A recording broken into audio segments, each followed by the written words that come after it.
So I'm going to be looking at how set the tone. They really do set the tone. And we've got JPMorgan first out on Tuesday. They've downgraded their guidance. So that's something that we're going to be looking at. We're actually expecting them to report $1.37, and that's a penny lower than the street. So we're looking for a miss here. I would expect those numbers to drop a little bit, in reaction to the guidance as we come into Tuesday. I think J&J is more important because they've got the currency issues. They've got the consumer demand issues. They've got the healthcare issues there. All positive stuff except for the dollar. So I'd look at them.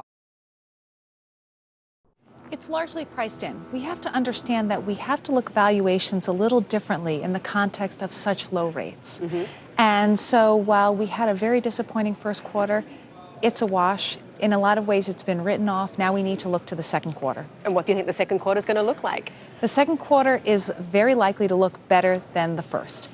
We don't know how strong a rebound, probably semi-strong, but we'll see a rebound. We do expect the consumer to pick up. It's going to be a gradual improvement, but we do expect a healing consumer, largely driven by oil prices and an improving job market. I now find myself worrying slightly that this positive story about the US isn't going to last, because certainly in terms of outperformance, because the US can't cope with an economy being so dependent on the consumer again as it was pre-08. And in that regard, I think the dollar's strength is something that at some point the US is going to probably have to discourage, as difficult as it is for Washington to do that. But I think that, there's potential for it to keep going. I think this week we may see it slowing slightly, but mainly due to the fact that there's 24 IPOs coming out in China. So that's going to focus a lot of that retail money in the short term. Yeah. But longer term, well, yes, there's no reason that it shouldn't. Whilst there's a differentiation between the valuation in Shanghai and Hong Kong,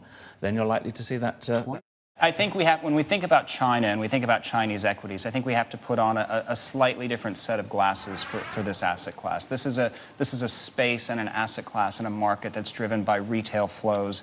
It's less of a function of the direct reaction to the economy or to the trade data specifically. Institutional investor flows into emerging market equities, including China, including Hong Kong, including non-Japan Asia generally, are still extremely light. And so, yes, for the most part, we're seeing significant retail flow. Yes, there's institutional flow. But as I said earlier, we think there's significant scope for institutions to improve their weightings in the region and in the asset class. To what degree do you think they are underweight? I think they're underweight by 25, 30%.